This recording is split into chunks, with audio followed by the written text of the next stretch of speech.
કોઈએ કહ્યું કે ચાહે સમાજમાં, ચાહે પરિવારમાં, ચાહે ઘરમાં સ્નેહ રહે એના માટે શું કરવું? તો કોઈ ચિંતકે બહુ સુંદર કહ્યું કે આટલી વસ્તુ જીવનમાં બહુ મહત્વની. પરિવારમાં બોલે શું કે પરિવારમાં વર્ષની અંદર એટલા દિવસ તો નિશ્ચિત રાખવા જોઈએ કે આખું વર્ષ ગમે ત્યાં આપણે ફરીએ, ગમે ત્યાં પરિવારના લોકો જાય, પણ વર્ષમાં અમુક દિવસ એવા હોવા જોઈએ કે જ્યાં આખો પરિવાર જોડે ભોજન કરે. જો આટલી વસ્તુ જોડે કરવી બહુ મહત્વ છે. ભોજન, ભ્રમણ અને ભજન. કેટલી વસ્તુ મેં કઈ? ભોજન, બીજું ભ્રમણ અને ત્રીજું ભજન. આ ત્રણ વસ્તુ એવી છે કે પરિવારે એક સાથે વર્ષમાં અમુક દિવસો કરવી જ જોઈએ જો ચાહતા હો કે પરિવારમાં આનંદ અને સ્નેહ રહે. સૌથી પહેલી વસ્તુ કહી પરિવારમાં એક સાથે ભોજન. વર્ષમાં અમુક દિવસ નિશ્ચિત રાખવાના કે કંઈ પણ થાય આ દિવસે આખો પરિવાર જોડે બેસીને ભોજન કરશે, પ્રસાદ લેશે. બીજી વસ્તુ ભ્રમણ. વર્ષમાં અમુક દિવસ એવા નિશ્ચિત રાખવા જ્યાં આખો પરિવાર એના બધા કામ મૂકી, એના ફોન સાયલેન્ટ કરી, એના પરિવાર માટે 100% આપી શકે એવી જગ્યાએ વિચરણ કરવા જો. આ થયું ભ્રમણ. અને ત્રીજું શું થયું? ભજન. અમુક દિવસો વર્ષમાં એવા પણ રાખવા કે આખો પરિવાર ભેગા મળીને યા તો સત્સંગ કરે, કથા શ્રવણ કરે, યા પછી એવા કોઈ તીર્થમાં જાય જ્યાં આખો પરિવાર જોડે રહીને એ ભજનનો આનંદ લે. તો જુઓ, આજે આનંદ એ વાતનો પણ છે કે આખો પરિવાર આટલા દિવસ સાથે બેસીને અહીંયા 5 દિવસ સત્સંગ લેવાનો છે. મને ઘણી વાર પૂછે ઘણા લોકો કે આપને કથાની અંદર સૌથી સુંદર સજાવટ કઈ લાગે? ત્યારે ઘણી વાર કહું કે મારી પાછળ ગમે તેટલું ઉત્તમમાં ઉત્તમ હોય ને એ બધા લાભ સામેવાળાને મળે. ગમે તેવી સુંદર સજાવટ હોય એનો લાભ કોને મળે? બોલે શ્રોતાઓને, સામેવાળાને મળે.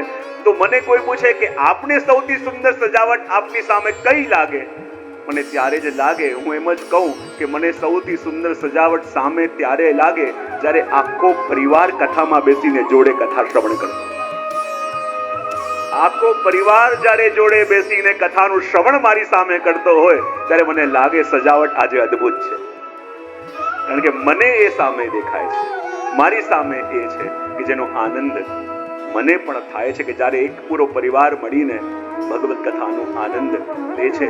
અને આપણે બધા એક સાથે મળીને વ્રજની અંદર જવાનું છે. અને આપણે બધા જાણીએ છીએ કે વ્રજ શું છે, વ્રજ કોને કહેવાય, અને જે વ્રજમાં આપણે જવાનું છે એ વ્રજનો મહિમા જ્યાં સુધી આપણે જાણીએ નહીં અને કદાચ પહોંચી પણ ગયા તો પહોંચીને પણ જે લેવા જઈશું, જે લેવાનું છે એ લાવી નહીં શકીએ, અને કદાચ ન લાવ્યા હોત તો એ ચાલત એ વસ્તુ ખરીદીને લઈ. અને એટલા માટે આપણે ત્યાં કહેવામાં આવે છે કે વ્રજ કોને કહેવાય, વ્રજ શું છે? તો અમરકોશની અંદર વ્રજના અનેક અર્થો આપ્યા છે. સૌથી પહેલા કહ્યું કે વ્રજ એટલે શું? તો કહ્યું વ્રજ ગતો એટલે કે જવું એને કહેવાય વ્રજ. જવું એને કહેવાય વ્રજ એટલે જ્યાં તમે છો ત્યાંથી જીવનમાં આગળ વધો, પ્રભુ તરફ વધો, ત્યારે માનવાનું કે એ વ્રજ આવે. વ્રજ કોને કહેવાય? વ્રજ ગતો જ્યાં છો. આપણે ઘણીવાર બધે ફરીએ છીએ પણ જ્યાં છીએ, જે મનની અવસ્થામાં છીએ ત્યાંથી આગળ જઈ શકતા નથી. ને જે વખતે આપણું આધ્યાત્મ બલ જ્યાં છીએ ત્યાંથી એક કદમ પણ પ્રભુની આગળ વધારે, જ્યારે જીવનમાં પ્રભુ આપણી પ્રાયોરિટી બની જાય, જ્યારે જીવનમાં પ્રભુ માટે આપણે સમય કાઢીએ, અને આ વ્યક્તિ સમય એના માટે જ કાઢે છે જેની મહત્તા જીવનમાં સ્વીકારે છે. જ્યારે પ્રભુ માટે સમય કાઢે ત્યારે એને કહેવાય વ્રજ. વ્રજ કોને કહેવાય? તો વ્રજનો એક અર્થ થાય પહોંચવું. વ્રજનો એક અર્થ શું થાય? હા, ત્યાં ઘરે હતા, ઘરથી પ્રભુ પાસે પહોંચ્યા, એટલે આ શું થયું? વ્રજ એટલે પ્રભુની પાસે પહોંચવું, એને કહેવાય વ્રજ. વ્રજ કોને કહેવાય? તો વ્રજનો એક અર્થ થાય વિદાય લેવું. શું થાય અર્થ? વિદાય. અને વિદાય લેવું એટલે લૌકિક છોડીને અલૌકિકમાં આવવું, લૌકિક મૂકીને અલૌકિકમાં આવવું, એને કહેવાય વ્રજ. આપણે ઘણીવાર થાય છે શું, અલૌકિકમાં પગ તો મૂકી દઈએ છે, પણ લૌકિક વાળો પગ ઉપર કરતા બોલે તો ખરા. અને જ્યાં સુધી અલૌકિકમાં પગ મૂક્યો પણ લૌકિક વાળો પગ ઊંચો કર્યો નથી, તો એક પગ લૌકિકમાંથી અલૌકિકમાં મૂક્યો પણ આગળ વધાશે. આગળ વધશો ત્યારે જ્યારે લૌકિકનો પગ પણ ઉપર થશે ત્યારે. માટે કહ્યું વ્રજ એટલે શું? બોલે વિદાય લેવી. વ્રજ એટલે શું? બોલે આપણા મનની અવસ્થા એવી થઈ જાય કે જ્યાં પ્રભુને આવવાને બિરાજવાનું મન થાય, એને કહેવાય વ્રજ. અને કહેવાય સંસ્કૃતમાં ઘણા બધા ઉપસર્ગ છે, અને એ વ્રજની આગળ લાગે તો એના અર્થ શું બને? એમ આપણા આચાર્યો કહે છે. એ કહે છે કે વ્રજની આગળ અનુ શબ્દ, અનુ ઉપસર્ગ લગાવીએ તો એનો અર્થ થઈ જાય અનુવ્રજ. શું થાય? અને અનુવ્રજ એટલે પાછળ પાછળ જવું. જ્યારે પ્રભુની પાછળ પાછળ જીવનમાં આપણે ચાલીએ, આ યાત્રા શું છે? પ્રભુ તો ચાલી રહ્યા છે એમની વ્રજભૂમિમાં, અને એમનું અનુસરણ કરવું, એમની પાછળ પાછળ ચાલવું, એમના પગલાને ગોતી ગોતીને ચાલવું, ત્યારે એ માનો વ્રજ છે. વ્રજ એટલે શું? કે ભાઈ વ્રજની આગળ તમે આ શબ્દ લગાવી દો તો અર્થ થાય આવૃજ. અને આવૃજ એટલે કે આવું. જ્યારે જીવ તૈયાર થઈ જાય તો પ્રભુ પાસે જવું ન પડે, પ્રભુ સ્વયં જીવની પાસે આવે. ને જ્યારે પ્રભુ સ્વયં જીવની પાસે આવે એને કહેવાય વ્રજ. વ્રજ એટલે શું? વ્રજની આગળ પ્ર ઉપસર્ગ લગાવીએ તો અર્થ થાય પ્રવ્રજ. અને પ્રવ્રજ એટલે આપણી મનની અવસ્થા છોડી આધ્યાત્મ તરફ જવું, એને કહેવાય પ્રવ્રજ. એમ ભજના અનેક અનેક અર્થો આપણા આચાર્યોએ બતાવ્યું છે. અને કહ્યું છે કે જે કાર્ય પ્રભુનું નામ કરે, જેવી રીતે પ્રભુનું નામ લઈને પણ લોકો પાગલ થાય ને. અમારા ઘણા બધા એવા ભક્તો થયા કે જેને પ્રભુના દર્શન કર્યા અને પાગલ થયા. પણ અમારા એક ભક્ત થયા નંદદાસજી, જેને પ્રભુના દર્શન હજી કર્યા પણ નતા, ખાલી કૃષ્ણ નામ સાંભળ્યું ને શું દશા થઈ કે કૃષ્ણ નામ જબતે શ્રવણ સુલ્યોરી આલી, ભૂલીરી ભવન હો તો બાવરી ભઈ.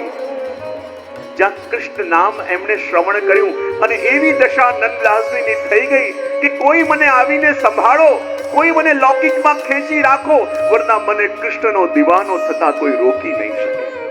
એવી દશા થઈ ગઈ.